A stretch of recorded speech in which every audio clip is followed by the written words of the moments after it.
I have an amazing video for you today. This is Luke Belmar. He's an e-commerce, I'd say extremely successful entrepreneur. He did a video, he talks about psychology of money stuff, and there's just an unbelievable amount of good content in there. So I have, once again, a huge page of notes that I'm going to go through. This time I'm trying something a bit different. I like watching my stuff on 1.5 times speed, so I've included how long it takes to watch it at those different speeds. The whole video is 36 minutes. If you do it at 1.5, you could do it in 24. Again, here's the link to the video. If you want a free work remote guide, you can go to this URL here and you can go and get it. I recommend you do that. I put some tips for how I traveled and worked, and I think it's valuable. Anyway, let's get on to this. Luke is the main star of the show here. Go and follow him on YouTube, Luke Belmar. Incredibly knowledgeable guy.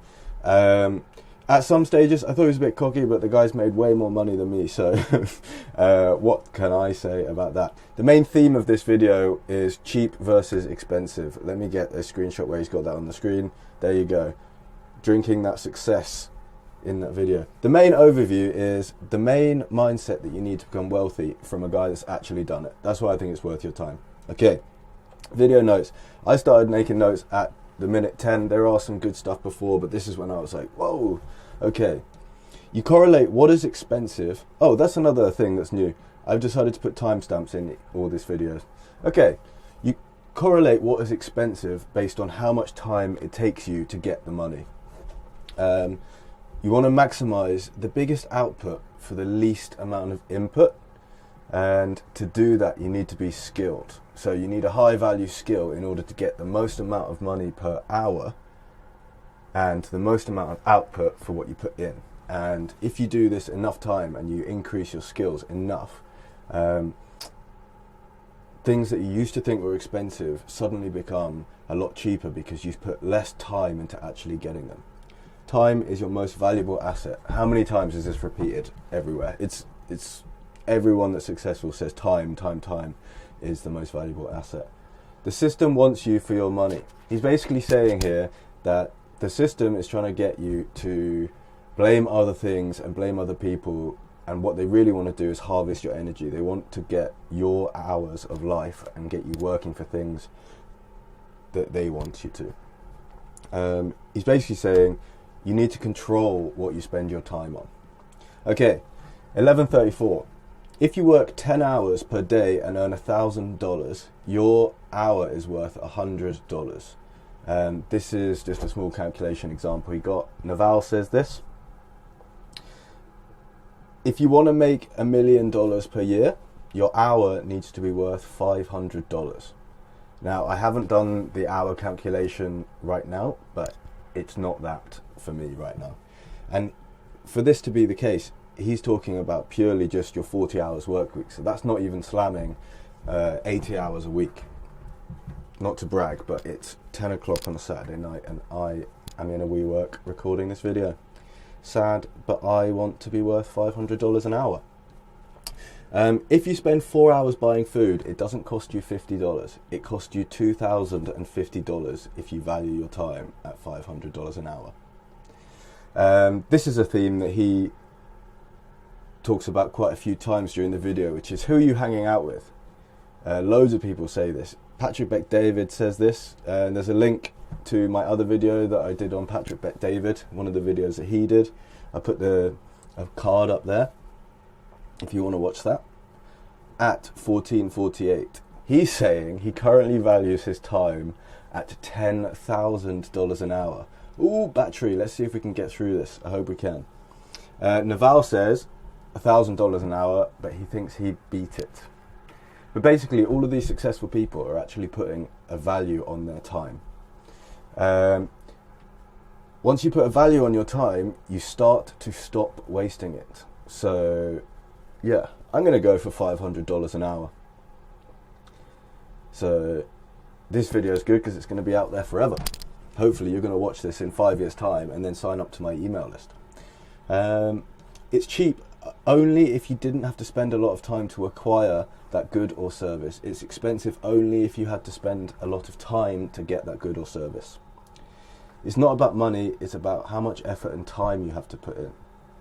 Then he starts talking about Newton. He says every action has an equal and opposite reaction. Basically, how are you spending your time?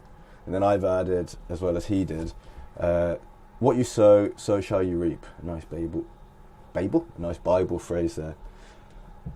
23 minutes, I love this. Everyone is self-made, only the rich will admit it. You are to blame for the outcome of your life. Only you. You don't have enough time, you have the same 24 hours as me. You really can't argue with that.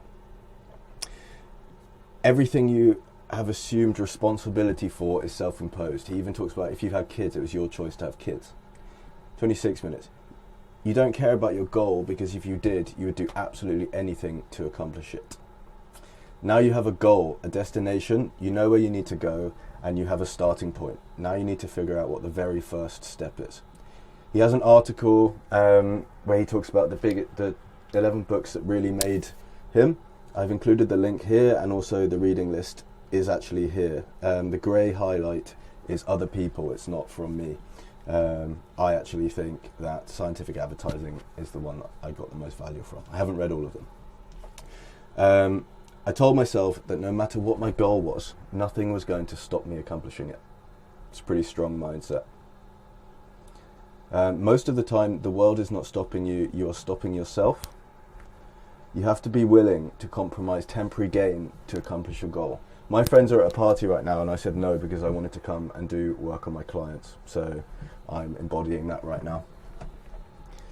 Consistency compounds.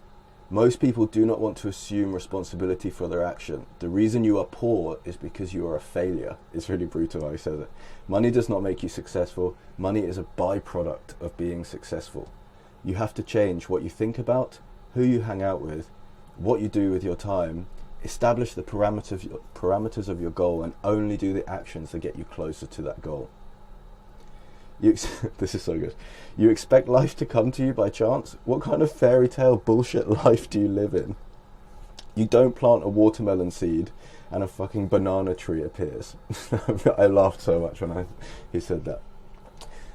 You have to design your life. Use the blueprints that thousands of people have laid out before you. He talks about gym and how really it's go to the gym, eat well, and do it consistently. He says there are a few principles that are fundamentally true across the board. You need to have the right network, the right education, and you need to be consistent. Without a goal, you will not start. Without consistency, you will not finish. Success is persistent pursuit of your potential. Go and watch this video, it's very good. If you want my remote work guide, go and visit this link. It's in the description, as are all the links. Yeah, thanks Luke Belmar. That is a phenomenal video. I got so much value out of that. Appreciate it. Bye.